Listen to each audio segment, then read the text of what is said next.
11 বছরে 22টা ঈদ হয়েছে। এই 22টা ঈদে কোনো সরকারি কর্মচারীরা হাসি খুশিভাবে ঈদ উদযাপন করতে পারেনি। অনেক পরিবার আছে জানেন, তারা 2 বেলা খায়। সরকারের নীরবতায় তৈরি হয়েছে চরম অনিশ্চয়তা। 1 জুলাই থেকে কি আসলেই কার্যকর হচ্ছে নতুন পে স্কেল? আমাদের 11 বছর পরে যে দাবিটা, যে পে স্কেলটা হতে যাচ্ছে, সেটা যাতে একবারই বাস্তবায়ন হয়। এই বরাদ্দ কি আসলে কর্মচারীদের দীর্ঘদিনের প্রত্যাশা পূরণের জন্য যথেষ্ট হবে? মাননীয় প্রধানমন্ত্রী জনাব তারেক রহমান বাংলাদেশের ইতিহাসের একজন প্রথম পুরুষ প্রধানমন্ত্রী, এবং আমরা বলতে চাই এই বাংলাদেশের সেরা প্রধানমন্ত্রী। আসলে দেশের যে বর্তমান অর্থনৈতিক অবস্থা, এই পরিস্থিতিতে আসলে সরকারের পক্ষে এই দাবি মানা কতটুকু সম্ভব বলে আপনি মনে করছেন? সরকার চাইলে সবই সম্ভব। 11 তারিখের বাজেটে 11 বছরের দুঃখ কষ্ট এবং আমাদের যে না পাওয়া হতাশা সব কিছুর অন্ধকার কেটে যাবে বলে আমরা বিশ্বাস করি। আগামী 11 জুন অর্থমন্ত্রী আমির খসরু মাহমুদ চৌধুরী 2026-27 অর্থ বছরের নতুন বাজেট পেশ করবেন, যেখানে প্রায় 35,000 কোটি টাকার থোক বরাদ্দের গুঞ্জন রয়েছে। তবে সরকারের নীরবতায় তৈরি হয়েছে চরম অনিশ্চয়তা। 1 জুলাই থেকে কি আসলেই কার্যকর হচ্ছে নতুন পে স্কেল? আবার যদি কার্যকর হয়ও, তবে 3 ধাপে বাস্তবায়নের কৌশলের বিপরীতে কর্মচারীদের দাবিই বাকি। এসব নিয়ে আলোচনা করতে আজকে আমাদের মাঝে স্টুডিওতে উপস্থিত আছেন বাংলাদেশ সরকারি কর্মকর্তা কর্মচারী কল্যাণ সমিতির আহ্বায়ক আব্দুল মালেক। স্বাগত আপনাকে। ধন্যবাদ। পে স্কেল নিয়ে অনেক আলোচনা চলছে এবং আগামী 11 জুন বাজেট পেশ করা হচ্ছে। এক্ষেত্রে সরকার এখনো নীরব রয়েছে। এই নীরবতা কর্মচারীদের মনে যে শঙ্কা তৈরি হয়েছে, সেক্ষেত্রে আপনার বক্তব্য কি? আপনারা জানেন যে দীর্ঘ 11 বছর প্রতীক্ষার পর এই নবম পে স্কেল হতে যাচ্ছে। সেই পে স্কেলটা বাস্তবায়নের জন্য আমরা কিন্তু বিভিন্ন সংগঠন, অন্তর্বর্তীকালীন সরকার এবং তারও পূর্বে যে আওয়ামী লীগ সরকার ছিল, এরপর অন্তর্বর্তীকালীন সরকার আসলো, তখন কিন্তু আমরা অনেক আন্দোলন সংগ্রাম, রাজপথে আমরা প্রোগ্রাম দিয়েছি, এবং সর্বশেষ এই সরকার আসার পরও আমরা কিন্তু বিভিন্নভাবে আমাদের এই দাবির কথা সরকারের কাছে জানান দিয়ে আসছি। তারই ধারাবাহিকতায় এখন এই নবম পে স্কেল বাস্তবায়ন হতে যাচ্ছে। এটা কিন্তু আমরা শুধু বিভিন্ন মিডিয়ায় তথ্যসূত্রে বা বিশ্বস্ত সূত্রেই জানতে পেরেছি, কিন্তু সরকারি নীতি নির্ধারক থেকে আমরা আজ পর্যন্ত কোনো স্পষ্ট কোনো বার্তা আসলে আমাদের কাছে আসেনি, যার কারণে কর্মচারীদের মধ্যে কিছুটা আশঙ্কা থাকতেই পারে। তবে এক্ষেত্রে আমাদের যতটুকু এখন মনে হচ্ছে যে সরকার হয়তো কৌশল অবলম্বন করতে পারে, কেননা এই সরকার যদি এখন এই মুহূর্তে একটা আনুষ্ঠানিক ঘোষণা দেয়, তাহলে কিন্তু বাজারে আবার দ্রব্যমূল্যের উপরে একটা প্রভাব পড়তে পারে, এবং সেই ক্ষেত্রে হয়তো সরকার গোপনীয়ভাবে, খুব সিক্রেটভাবে এই কাজগুলি এগিয়ে নিয়ে যাচ্ছে, এমনটাও হতে পারে। আর যেহেতু 11 তারিখ বাজেট ঘোষণা হবে, তো 11 তারিখই আমরা মনে করি যে আমাদের 11 তারিখের বাজেটে 11 বছরের দুঃখ কষ্ট এবং আমাদের যে না পাওয়া হতাশা সব কিছুর অন্ধকার কেটে যাবে বলে আমরা বিশ্বাস করি। আপনার প্রশ্নের মাঝে উঠে এসেছে যে কৌশল অবলম্বন করছে। কৌশল যদি অবলম্বন করে, তাহলে কি কৌশলটাকে ওই 3 ধাপের বাস্তবায়নের ক্ষেত্রে লুকিয়ে আছে? যে এখানে যে 3 ধাপে যে পে স্কেল বাস্তবায়নের কথা বলছে, যে গুঞ্জনটা রয়েছে, সেই বিষয়টাকে আপনারা কিভাবে দেখছেন? না, সেটা আসলে এখনো আমরা সরকারিভাবে যেহেতু কোনো নির্দেশনা পাইনি, কয় ধাপে পে স্কেল হবে, 3 ধাপে হবে না 2 ধাপে হবে, এটা শুধু আমরা মিডিয়ার মাধ্যমেই জানতে পারতেছি, কিন্তু এর প্রকৃত যে ঘটনা, যে কয় ধাপে হচ্ছে, সেটা গেজেট প্রকাশ ছাড়া আসলে আমরা এটা কোনো কিছুর উপরই ভরসা করতে পারছি না। কিন্তু আমাদের দাবি হচ্ছে 11 বছর পর পে স্কেল হতে যাচ্ছে, সেখানে কিসের ধাপ? দেশের সব কিছুই চলতেছে। এখানে প্রজাতন্ত্রের যে কর্মচারী, যারা রাষ্ট্রের উন্নয়নের চাকা সচল রাখে, প্রশাসনিক কাঠামো, নিরাপত্তা, অবকাঠামো সব কিছু কিন্তু এরা ঠিক রাখে, সচল রাখে। তো সেক্ষেত্রে 11 বছর পর দ্রব্যমূল্যের সাথে নাকানি চুবানি খেতে খেতে আজকে আমরা এই পর্যন্ত এসেছি। এখন আমরা চাই না আমাদের এই পে স্কেল ধাপে ধাপে বাস্তবায়ন হোক, আর এই ধাপে ধাপে বাস্তবায়নকে কেন্দ্র করে অসাধু ব্যবসায়ীরা ফায়দা লুটুক, এটা আমরা চাই না। এই সরকার ক্ষমতায় আসার পর সরকারি কর্মকর্তা কর্মচারী কল্যাণ সমিতি ছাড়া কেন অন্য কোনো সংগঠনকে মাঠ পর্যায়ে পে স্কেলের দাবি নিয়ে কোনো কর্মসূচি পালন করতে দেখা যাচ্ছে না? এটা নিয়েও কিন্তু জনমনে প্রশ্ন তৈরি হয়েছে। আচ্ছা, এই প্রশ্ন আপনি যেটা করছেন সেই প্রশ্নটা কিন্তু আমারও, যে আমরা পূর্বে অন্তর্বর্তীকালীন সময়ের পূর্বে ইভেন 6 ফেব্রুয়ারি আমরা লাস্ট কেন্দ্রীয় শহীদ মিনারে আমরা একটা সমাবেশ করেছিলাম। সেখানে প্রায় 3-4 লক্ষ কর্মচারী আমাদের ডাকে সাড়া দিয়েছিল এবং তারা একটা আশা নিয়ে এসেছিল যে ওই দিন আমরা পে স্কেলের দাবি বা পে স্কেলের প্রজ্ঞাপন হাতে নিয়েই আমরা ঘরে ফিরব। ওই দিন কিন্তু অসংখ্য সংগঠন একত্রিত হয়ে সংঘবদ্ধভাবেই আমরা ওই দিন আমাদের এই কর্মসূচি সফল করার জন্য কাজ করেছি। কিন্তু দুঃখের বিষয় যে ওই 6 তারিখেও আমরা সফল হতে পারিনি। কিন্তু সেই 6 তারিখের পরই 12 তারিখে নির্বাচন হওয়ার পর এই বর্তমান সরকার ক্ষমতা গ্রহণ করে। কিন্তু এই ক্ষমতা গ্রহণ করার পর থেকে আমরা বাংলাদেশ সরকারি কর্মকর্তা কর্মচারী কল্যাণ সমিতি আমাদের সাধ্যমতো আমরা এই নিপীড়িত, নির্যাতিত, নিম্ন বেতনভুক্ত কর্মচারীদের যে ন্যায্য অধিকার, ন্যায্য দাবি বাস্তবায়নের জন্য আমরা আমাদের সাধ্যমতো আমরা চেষ্টা করেছি। আবার জানছেন যে 35,000 কোটি টাকার একটা বিশেষ থোক বরাদ্দ, যেটাকে আমরা টোপ বলে থাকি। তো এই যে এইরকম একটা তথ্য আসছে আমাদের কাছে, তো এই বরাদ্দ কি আসলে কর্মচারীদের দীর্ঘদিনের প্রত্যাশা পূরণের জন্য যথেষ্ট হবে? এই দীর্ঘ সময়ে আপনারা যে আন্দোলন করছেন, এত কর্মকর্তা কর্মচারী, তাদের আসলে প্রত্যাশা পূরণে কি যথেষ্ট? আসলে এখন এই বাজেট কি পরিমাণ লাগবে, কত টাকা হলে আমাদের এই সমস্ত পে স্কেলের আর্থিক সুবিধা ঘাটতি সব মিটবে, এই হিসাবটা তো আসলে আমাদের না। এটা হচ্ছে অ্যাকাউন্টসের হিসাব বা সরকারের হিসাব, তারা কত টাকা দিয়ে সংকুলন করতে পারবে। কিন্তু আমরা চাই আমাদের 11 বছর পরে যে দাবিটা, যে পে স্কেলটা হতে যাচ্ছে, সেটা যাতে একবারই বাস্তবায়ন হয়। এটা যদি একবারে বাস্তবায়ন হয় এতে অনেক লাভ। লাভটা কীরকম? যদি একসাথেই পে স্কেলটা বাস্তবায়ন হয়, হয়তো সরকারের উপর একটু চাপ পড়বে, স্বাভাবিক, একসাথে বাস্তবায়ন করতে গেলে একটু চাপ পড়বে। এতে ব্যবসায়িকরা কিন্তু বারবার এটাকে মুনাফা করে, এটাকে লক্ষ্য করে বারবার দ্রব্যমূল্য বৃদ্ধি করার যে একটা অপচেষ্টা, সেটা কিন্তু তারা করতে পারবে না। আর অপরদিকে কর্মচারীরা যে বেশিরভাগ কর্মচারীরা ঋণগ্রস্ত, ঋণে জর্জরিত, তারাও একসাথে সুবিধাটা পেলে তাদেরও আর্থিক দৈন্যতা এবং তাদের কর্মস্পৃহা অনেকটা বেড়ে যাবে। আপনি জানেনই যে যদি অভাব থাকে অটোমেটিক্যালি তার স্বভাব নষ্ট হয়। তো সুতরাং অভাবটা দূর করে দিলে স্বভাবটা অটোমেটিক্যালি ভালো হয়ে যাবে।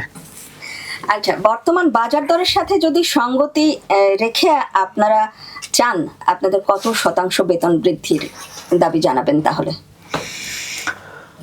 দেখুন, আমরা এই প্রসঙ্গে যে কত শতাংশ বৃদ্ধির দাবি, আমরা শতাংশ বুঝি না। আমাদের যখন পে কমিশন গঠন হয়, তখন আমরা পে কমিশনের কাছে একটা দাবি তুলে ধরেছিলাম যে 15 সালের পর থেকে আজকে 26 সাল, এর মধ্যে আমাদের 2টা পে স্কেলের টাইম পেরিয়ে গেছে। তো আমরা 20 সালে একটা পে স্কেল পাওয়ার কথা, 25 সালে আরেকটা পে স্কেল পাওয়ার কথা। নর্মালি ধরেন আজকে 15 সালে 8,250 টাকা হয়েছে, তো সেটা 4,000 টাকা থেকে বেড়ে 4100 টাকা দিয়ে বেড়ে 8,250 টাকা, ডাবল হয়েছে। তো 15 সালের পর 25 সালে যদি, মানে 20 সালে যদি আরেকটা পে স্কেল হতো, তাহলে 8,000 টাকাটা বেড়ে 16,000 টাকায় হতো। যদি ডাবল হয় 16,500 টাকা হতো। 25 সালে যদি আরেকটা পে স্কেল হতো, নর্মালি খালি ডাবলটাই ধরলাম, তাহলে কিন্তু 16,000 পে স্কেলটা ডাবল করলে 32,000 বা 33,000 টাকায় পৌঁছে যেত। তো যেহেতু নিম্ন গ্রেডের কর্মচারীদের সরকার বেশি সুবিধা দেয়, পার্সেন্টেজ আকারেও বেশি দেয়, এবছরের পে স্কেলেও আমরা যেটা শুনতেছি 140% পর্যন্ত বৃদ্ধি পাবে। তাহলে ওই 140% পর্যন্ত যদি আমরা ধরি তাহলে কিন্তু 35,000 টাকার উপরে চলে যায়। সেই হিসাব করেই আমরা অন্তর্বর্তীকালীন সরকারের পে কমিশনের কাছে আমরা 35,000 টাকা দাবি করেছিলাম। সর্বনিম্ন 35,000 টাকা, সর্বোচ্চ 1,40,000 টাকা, 1:4 অনুপাতে। ঠিক আছে, কিন্তু অন্তর্বর্তীকালীন সরকার এই সাধারণ জনগণের মতামত নিল অনলাইনে, কর্মচারী সংগঠনের মতামত নিল, তারপরে ডিফেন্সে যারা সদস্য আছে পুলিশ আর্মি ওনাদের মতামত নিল, এমনকি পাবলিকের অনলাইন জরিপ নিল, এবং সর্বশেষ যে সচিব মহোদয় যারা আছেন তাদেরও সাথে মতামত নিয়ে চুলচেরা বিশ্লেষণ করে আমাদের 35,000 টাকা কাটছাট করে নিয়ে আসলো 20,000 টাকায়। আর ওনাদের জন্য যেটা আমরা প্রস্তাব করেছি 1,40,000, সেইটাকে বাড়িয়ে নিয়ে গেল 1,60,000 টাকায়। মানে ওনাদেরটা ঠিকই বাড়াইছে আর আমাদের 35,000 টাকাকে কমাই নিয়ে আসছে 20,000 টাকায়। এখন সেই 20,000 টাকার উপরেই বর্তমানে যে প্রস্তাবটা বা পে কমিশনের যাচাই বাছাই সেটার উপরেই চলতেছে বলে আমরা জেনেছি, তাও এই মিডিয়া বা গণকর্মীদের মাধ্যমেই। আসলে নানা প্রসঙ্গে কথা বলতে গেলে প্রসঙ্গে কথা আসছে, যেমন আপনাদের সাথে অন্য কোনো সংগঠন এখন নেই, শুধু আপনারাই মাঠে আছেন। তো এই ক্ষেত্রে যে পে স্কেল নাকি অন্তর্বর্তীকালীন মহার্ঘ ভাতা, আপনাদের আসলে মূল অগ্রাধিকার কোনটি? অনেকেরই তো ভিন্ন মত আছে, আপনাদের মধ্যেও তো অনেকের ভিন্ন মত আছে, সেই প্রেক্ষাপট থেকে জানতে চাওয়া। মহার্ঘ ভাতা বলে কোনো জিনিস আমাদের মধ্যে এখন আর নেই, কিন্তু এখন আমরা আমাদের যে দাবি, এই শতভাগ বেসিকটা বাস্তবায়ন না করা পর্যন্ত যাতে এই 15% বিশেষ সুবিধা প্রত্যাহার না করা হয়। 15% বিশেষ সুবিধা প্রত্যাহার না করা হয়, এবং আপনি বললেন যে আমাদের খুব একটা বেশি যে বেড়েছিল সেটাও না। তো এই যে সর্বনিম্ন এবং সর্বোচ্চ গ্রেডের বেতন, এই যে ব্যবধান, এটা কত অনুপাতে আসলে নামিয়ে আনার প্রস্তাব আপনারা রাখছেন বা রাখতে চান? আমরা তো প্রস্তাব করেছিলাম, বিভিন্ন সংগঠনের পক্ষ থেকেই আমরা আমাদের প্রস্তাবনা দিয়েছি যে 1:4। ঠিক আছে, তো 1:4 অনুপাতে আমরা প্রস্তাবনা দিয়েছি, কিন্তু এখন যেটা করছে সেটা হচ্ছে 1:8, সর্বনিম্ন 20,000 এবং এটার 8 দ্বিগুণে 16, হ্যাঁ 1,60,000। তাহলে 1:8 অনুপাতে এখন এটা তৈরি হচ্ছে, কিন্তু আমরা চাচ্ছিলাম যে এই ব্যবধানটা যাতে কমিয়ে নিয়ে আসা হয়, কারণ এই 20,000 যে পাবে সেও যে বাজারে যাবে, 1,60,000 যে পাবেন তিনিও ওই একই বাজারে যাবেন। দুইজনের জন্য পণ্যের দামই কিন্তু একই, কারোর জন্য কিন্তু আলাদা বাজার ব্যবস্থা নেই, পণ্যের দামও কারোর জন্য আলাদা করা নেই। এখন অনেকেই প্রশ্ন করে যে 1,60,000 টাকা পায় তার যোগ্যতা আর যে 20,000 টাকা পায় তার যোগ্যতা তো এক না, কিন্তু দুইজনের পেট তো এক। দুইজনের পরিবারে লোকজন, পরিবারের সদস্য সংখ্যা, তারও স্ত্রী থাকে, 20,000 টাকা ইনকাম করছে তার পরিবারের সদস্য সংখ্যা বেশিও থাকতে পারে। সদস্য সংখ্যা ফেক না, সদস্য সংখ্যা দুইজনেরই সরকারিভাবে, ছেলে মেয়ে দুইজন, স্বামী স্ত্রী দুইজন, বাবা মা, এই 6 জনকে হিসাব করে সরকার। এর বাহিরে অনেকেরই বেশি থাকে, জয়েন্ট ফ্যামিলিও থাকে, আমি সেদিকে না যাই, 6 জনকেই ধরি বা 4 জনই ধরি, কিন্তু 2 জনের খাবার বা 2 জনের যে পেটের ক্ষুধা তা তো এক, যোগ্যতা এক না, কিন্তু চালের দাম তো এক, বাজারে গরুর গোশত কিনতে গেলে সেটার দাম তো এক, তাই না? তো সব ক্ষেত্রে যোগ্যতা বিচার করলে তো হবে না, আমাকে খেয়ে তো বেঁচে থাকতে হবে, বাজার মূল্য তো আমার একই থাকতে হবে। এত এত দাবি, আসলে দেশের যে বর্তমান অর্থনৈতিক অবস্থা, এই পরিস্থিতিতে আসলে সরকারের পক্ষে এই দাবি মানা কতটুকু সম্ভব বলে আপনি মনে করছেন?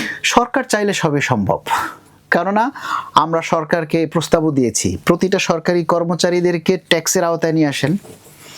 দেখেন, সরকারি কর্মচারীরা, বেশিরভাগ কর্মচারী আজকে তারা ট্যাক্স দিচ্ছে না, জিরো রিটার্ন দেয়।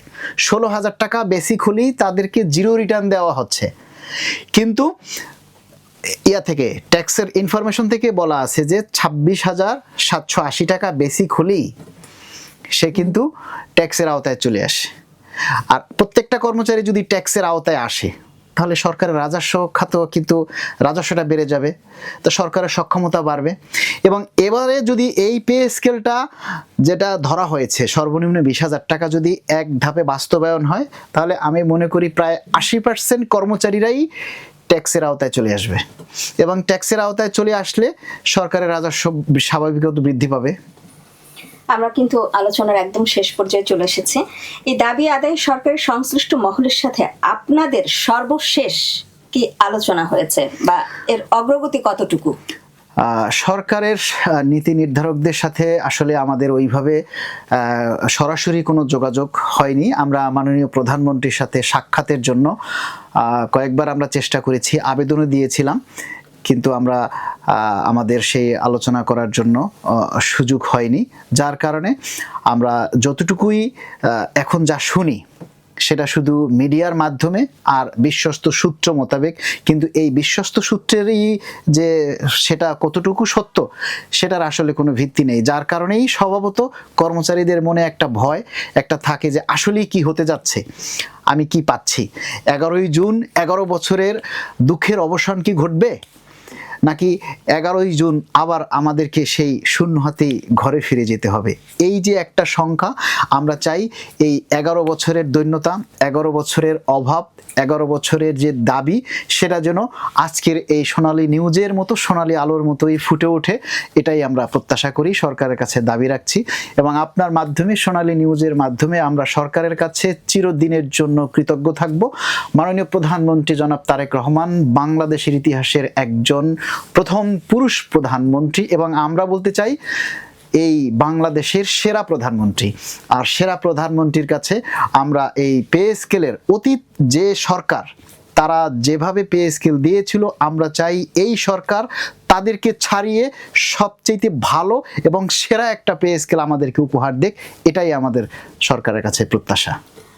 আপনি যেহেতু সেরা প্রধানমন্ত্রী বললেন এবং আপনাদের দাবিও রাখলেন একদম শেষ পর্যায়ে এসে, তারপরেও শেষ করতে যেও শেষ হচ্ছে না, শেষ হয়েও হইল না শেষ। আর একটা প্রশ্ন আসলে মনের মধ্যে থেকেই যাচ্ছে, সরকার যদি দাবি না মেনে নেয় যে আপনারা ঘরে ফিরে খালি হাতে যাচ্ছেন, দেখা গেল সরকার মানছে না, খালি হাতেই তো ফিরতে হবে, তো যদি খালি হাতেই ফিরেন আর যদি পূর্ণতা পান, তো আমরা তো সবাই চাই যে আপনারা পূর্ণতা পান, তবে এই আপনার কল্যাণ সমিতির পরবর্তী পদক্ষেপ কোনো কিছু আপনারা করবেন কিনা বা নেবেন কিনা? এই ক্ষেত্রে আসলে আমাদের কিন্তু কর্মসূচি একটা দেয়াই আছে যে যদি এই সরকারও এই বাজেটে আমাদের আশার আলোর প্রতিফলন না হয়, তাহলে সেক্ষেত্রে 12 তারিখ থেকে 12ই জুন, 11ই জুন যেহেতু বাজেট ঘোষণা, 12ই জুন থেকে তাহলে আমরা সারা বাংলাদেশের কর্মচারীরা না খেয়ে থাকব, আমরা অনশন পালন করব। আমি যদি না খেয়ে থাকি তাহলে তো আর কারো ক্ষতি নেই, আমি রাস্তায় অবরোধে যাব না, জনগণের ক্ষতি করব না, সরকারের কোনো ক্ষতি হয় এমন কাজও করব না, কিন্তু আমরা সপরিবারে, পরিবার সহ আমরা এক জায়গায় অবস্থান করে না খেয়ে থাকব, দেখি কতদিন থাকতে পারি। যেহেতু আমরা দীর্ঘ 11 বছর না খেয়ে আছি, খেয়ে না খেয়েই তো আছি। অনেক পরিবার আছে জানেন, তারা 2 বেলা খায়। অনেক পরিবার আছে, অনেক সরকারি চাকরিজীবীরা আছে যারা পেটের দায়ে এই অফিসের পরে তারা বাইক রাইড শেয়ার করে, তারপরে অটোরিকশা চালায় মুখে রুমাল বেঁধে, অনেকে হকারি করে। এই দুঃখের কথাগুলি যখন আমরা বলতে যাই তখন সত্যি নিজেকে আর কন্ট্রোল করতে পারতেছি না, কারণ আমাদের অসংখ্য কর্মচারী আছে যারা কষ্টে দিন যাপন করে। আপনি জানেন 11 বছরে 22টা ঈদ হয়েছে, এই 22টা ঈদে কোনো সরকারি কর্মচারীরা হাসি খুশিভাবে ঈদ উদযাপন করতে পারেনি।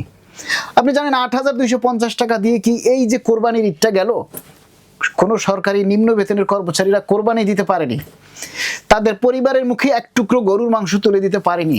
8,250 টাকা, 10,000 টাকা যারা বোনাস পেয়েছে, তারা কি সত্যি কোরবানি দেওয়ার মতো? আপনি বলেন। আমরা প্রশ্ন রাখলাম মাননীয় প্রধানমন্ত্রীর কাছে।